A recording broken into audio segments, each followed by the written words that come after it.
All right, everyone, we're going to go ahead and get started with the player portion of the interviews. We're going to open it up with Jalen Waddle. Go ahead and you can raise your hand. We're going to start with Brett Hudson. Jaylen, you mentioned earlier in the preseason that you worked on your blocking. What was it exactly that you worked on in that regard, and why was that a point of emphasis for you? I just worked on getting my hands inside and making solid contact with defenders. I think that was one area that I really needed to improve on as far as the last season. Over to Ryan Hennessy.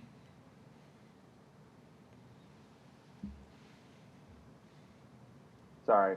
Heading home this week, how important is it? Do you kind of have a message to the fans that they need to come out, even though Bryant Denny won't be as full as possible, that they need to make you maybe extra noise?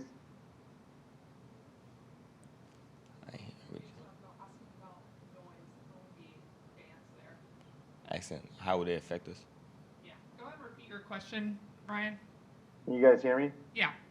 All right. Sorry about that. What's the importance of the fans this week coming home? And obviously they're going to be 20% capacity, so Bryant Denny won't be as loud, but they got to kind of make it count, right?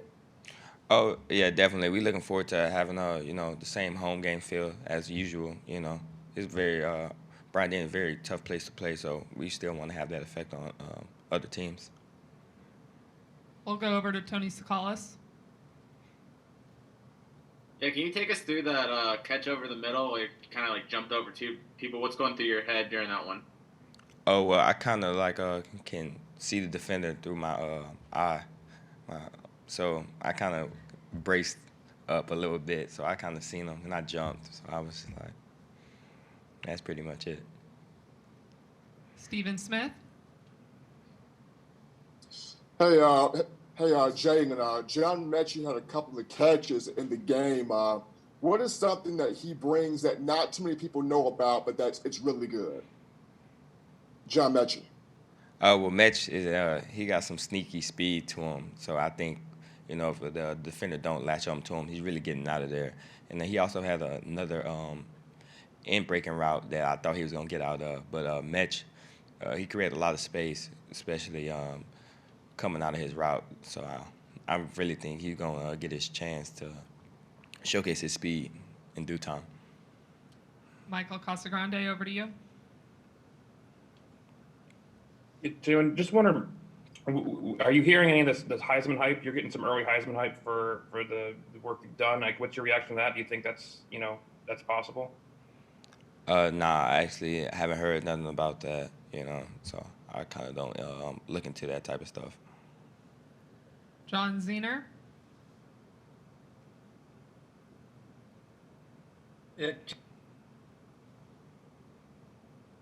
Oops, here, just a minute. Go and unmute yourself again.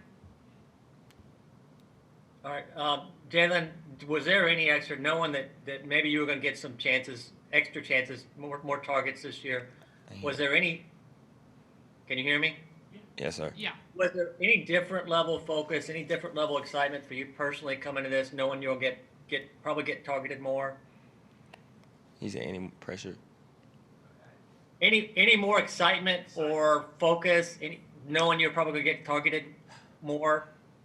Well, I think the game set and my game set was kind of the same. Obviously I got to see the field a little more than usual. So I think, but my focus and excitement was the same as any other game. Over to James Ogletree. Yeah, Jaylen, Coach Saban was just talking about how you expanded your game to not be just a slot receiver, that you can play a lot of those other positions.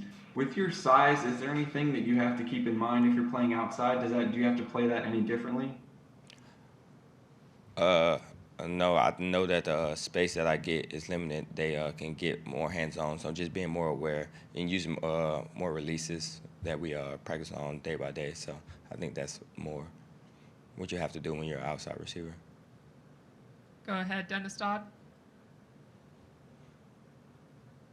Jaylen, just wondered if it seemed like a road game with less people in the stands, and what was it like just getting ready for that game where it wasn't typically, as crowded and as hyped as it usually is?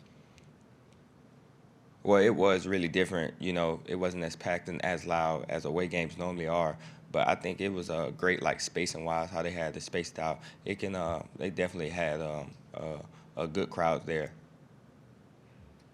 Jeff Spiegel.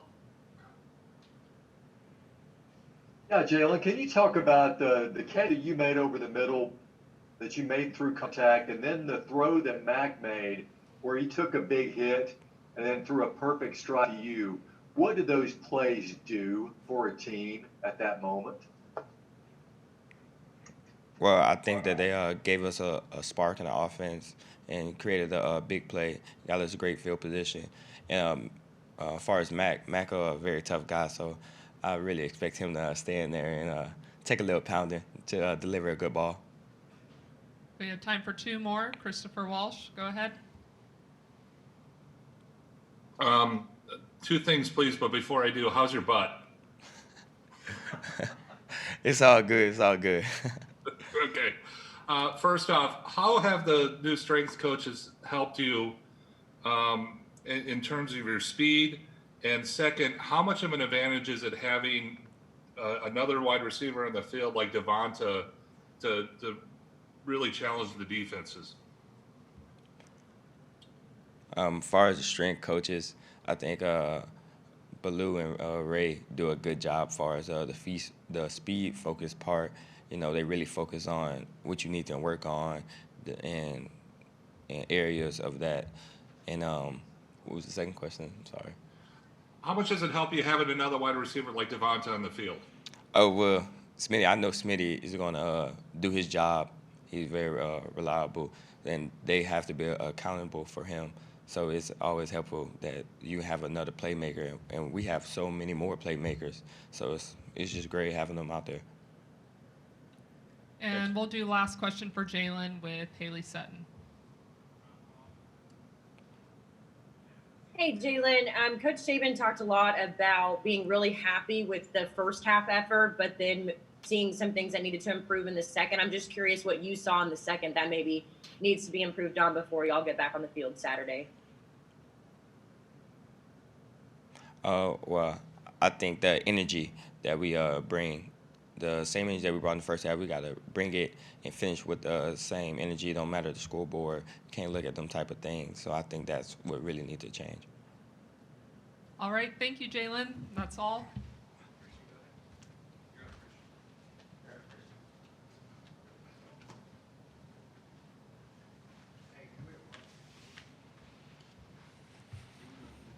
All right, up next we have Christian Harris. Go and use the hand raise function and raise your hand for questions for Christian. Our first question is going to be from Tony Sakalas. Christian, how hard is it to stop a quarterback like Mac Jones that moves so well in the pocket? Just what are the challenges of doing that? You talking about like in practice on like a day-to-day basis? Yeah, basis? practice. But just as a linebacker in general, stopping a quarterback that can do that. I mean, Mac Jones is a great quarterback. Every single day he presents a lot of challenges for our defense. When you're blitzing off the edge, he somehow sees you coming from the side. He'll scramble. So you got to make sure not to push up too far to the field if you're blitzing and you're supposed to be the contained player. Even if he's sitting in the pocket, he can sit in the pocket and take hits and make big throws all day. So, I mean, seeing what Mac does in the game doesn't necessarily surprise me because, we see it every day in practice, so it's kind of expected. So. Over to Edwin. Hey, Kristen, can you talk a little bit about your maturation from season 2 to season 1? Looks like you looking pretty good out there. Just talk about your confidence and what you're seeing out there. I do feel a lot more confident out there on the field now than I did last year. I think a lot of that has to do with, the playbook. I feel a lot more comfortable playing now. Having Dylan Moses next to me, it kind of gives everybody on the defense a little bit of confidence. And, because, he makes all the calls for me. I just got to go out there and play football like I've been doing since I was 5. So, it makes things a lot easier for me. And, like I said, I feel a lot more confident. I can play fast and just show people what I can really do. Stephen Smith, go ahead. Hey, Christian, Malachi Moore got the start over the weekend. Just what did you see from him as a young player in the secondary, just making plays out there? Malachi's a great player. I've been talking to him since he, moved in the summer.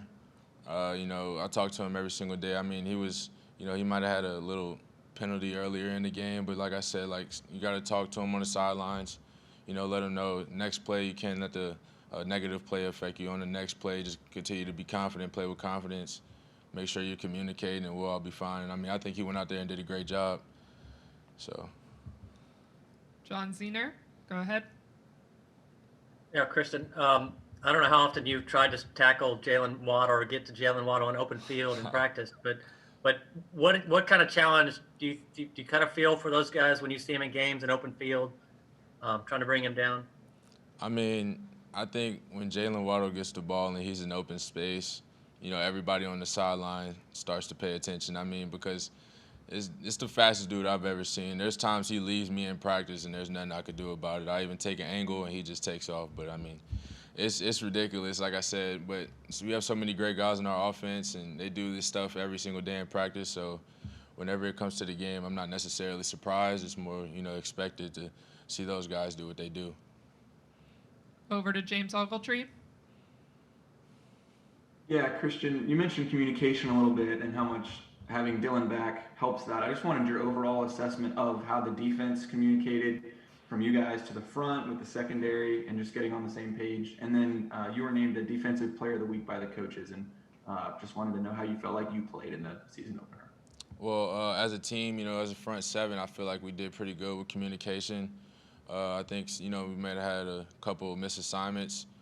But, like I said, we're going to go back on that this week and look at it and try to fix it and prepare for A&M this week so we don't make as many mistakes as we did last game.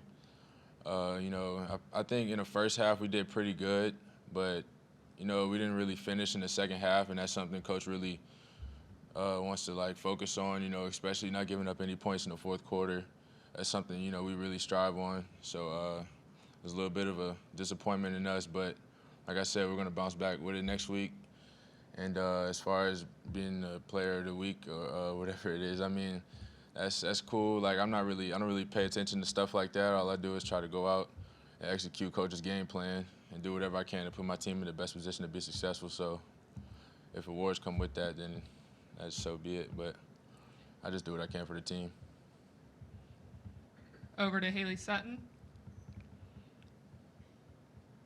Hey, Christian, I was just curious what it was like to have Dylan back on the field and to see him performing kind of back at that level that he was at, what your thoughts were playing with him. It was pretty amazing. Like I said, I played with Dylan in high school, and it's crazy to see how, he hasn't really changed as a player ever in his life. I mean, Dylan just is relentless, going 100% regardless of what's going on. I mean, like I said, we talked about it after the game. I mean, just how crazy it was, just being that two dudes from Baton Rouge, Louisiana, growing up with each other, getting to play against each other. I mean, with each other against another team, at this high level, it was a blessing. So, yeah, it's really nice having him back out there. Jeff Spiegel, go ahead. Christian, it won't be a typical Alabama home opener. The stadium capacity, won't be full. What do you anticipate that being like, and how, as a player, do you have to just create your own energy out there because there aren't as many fans to get behind you? I think, being a football player, regardless if there's fans or no fans, I mean, when you get to compete against another team, that's another opportunity for you to show the world what you can do. And regardless if there's fans or not, I mean, that's just, like I said, it's just another opportunity that you want to take advantage of.